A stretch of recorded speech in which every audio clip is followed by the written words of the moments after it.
मुझे हिचकी आ रही है, हिचकी। डॉक्टर से बहस नहीं करना चाहिए, लेट जाओ। एक काम करो, तुम इन सभी पर कूदो, कूदो मुन्ना कूदो। ओ तेरी, ये तो ठीक नहीं हुआ। हनी को गोली दो, गोली। क्या? अरे ये गोली नहीं, बीमारी की गोली दो। आओ, पता है ये तो मेरे छोटे से नन्हे से मुन्ने से बेटे का खिलौना है। तुम्हारे भाई की हिचकी ऐसे ठीक नहीं होगी, गला सूख गया है, इसे तरमाला खिलाओ, तरमाला।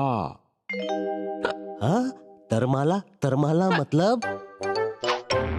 जो गला तर करे, शुद्ध घी के पराठे, चीज सैंडविच, बटर मिल्क, मावा केक, समझे? अरे डॉक्टर साहब, लेकिन इससे हिचकी कैसे ठीक होगी, कैसे? डॉक्टर कौन है? मैं डॉक्टर नंदू, सबका बंधु।